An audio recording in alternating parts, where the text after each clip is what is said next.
പ്രതീകമായിട്ട് നിൽക്കുന്ന ഒരു ക്ഷേത്രമായിരിക്കും രാമജന്മഭൂമി രാംലല്ല ക്ഷേത്രം.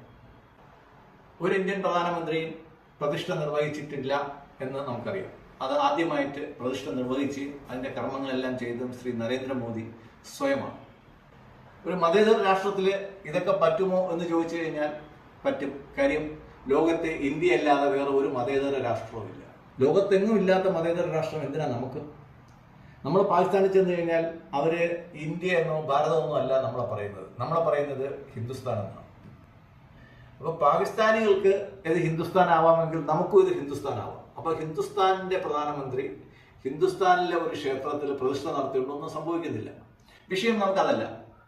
കേരളത്തിൽ നിന്ന് ഈ രാമലല്ല ക്ഷേത്രം ഉദ്ഘാടനം ചെയ്യുന്ന സമയത്ത് ബഹുമാനപ്പെട്ട ഇന്ത്യൻ പ്രധാനമന്ത്രി പ്രഖ്യാപിച്ചതാണ് ഇന്ത്യയിലെ എല്ലാ സംസ്ഥാനങ്ങളുടെയും തലസ്ഥാനങ്ങളിൽ റെയിൽവേ ഉള്ള തലസ്ഥാനങ്ങളെല്ലാം നമ്മുടെ അയോധ്യ ധാം ക്ഷേത്രവുമായി ബന്ധപ്പെട്ടിരിക്കണമെന്ന്.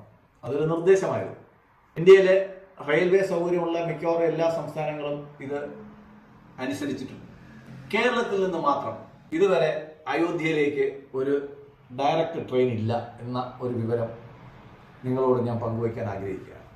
കേരളത്തിൽ നിന്ന് 2 ട്രെയിനുകൾ, ഒന്ന് തിരുവനന്തപുരത്ത് നിന്നും ഒന്ന് എറണാകുളത്ത് നിന്നും വീക്കിലി ട്രെയിനുകൾ ആഴ്ചയിൽ 2 ട്രെയിൻ വെച്ചിട്ട് റപ്തി സാഗർ എക്സ്പ്രസ് എന്നും പറഞ്ഞിട്ട് ഗോരഖ്പൂരിലേക്ക് പോകും. ഗോരഖ്പൂരിലേക്ക് പോകുന്ന വഴിക്ക് അയോധ്യയിൽ ഇറങ്ങണമെങ്കിൽ നമ്മൾ ഇറങ്ങിയിട്ട് ഏകദേശം 140 കിലോമീറ്റർ നമ്മൾ വേറൊരു വണ്ടി പിടിച്ചിട്ട് പൊയ്ക്കോളണം. ഇതാണ് കേരളത്തിലെ റെയിൽവേ നേതാക്കളുടെ ഉദ്യോഗസ്ഥന്മാരുടെ ചിന്താഗതി. ഏതെങ്കിലും രാഷ്ട്രീയ പാർട്ടി കേരളത്തിൽ നിന്ന് നേരിട്ട് അയോധ്യയിലേക്ക് ട്രെയിൻ വേണമെന്ന് ആവശ്യപ്പെട്ടിട്ടുണ്ടോ? ഇല്ല. അപ്പോൾ ഇക്കാര്യത്തില് രാം ജന്മഭൂമിയുടെ കാര്യത്തിലും രാംലല്ലയുടെ കാര്യത്തിലും കേരളത്തിലെ ആൾക്കാരെല്ലാം ഒറ്റക്കെട്ടാണ്. ഞാൻ ശക്തമായിട്ട് ആവശ്യപ്പെടുന്നത് കേരളത്തിൽ നിന്ന് അയോധ്യയിലേക്ക് നേരിട്ട് ഒരു ട്രെയിൻ വരുന്നത് വരെ ഞാൻ അയോധ്യ സന്ദർശിക്കില്ല എന്ന ഒരു ദൃഢനിശ്ചയമാണ് എനിക്കുള്ളത്.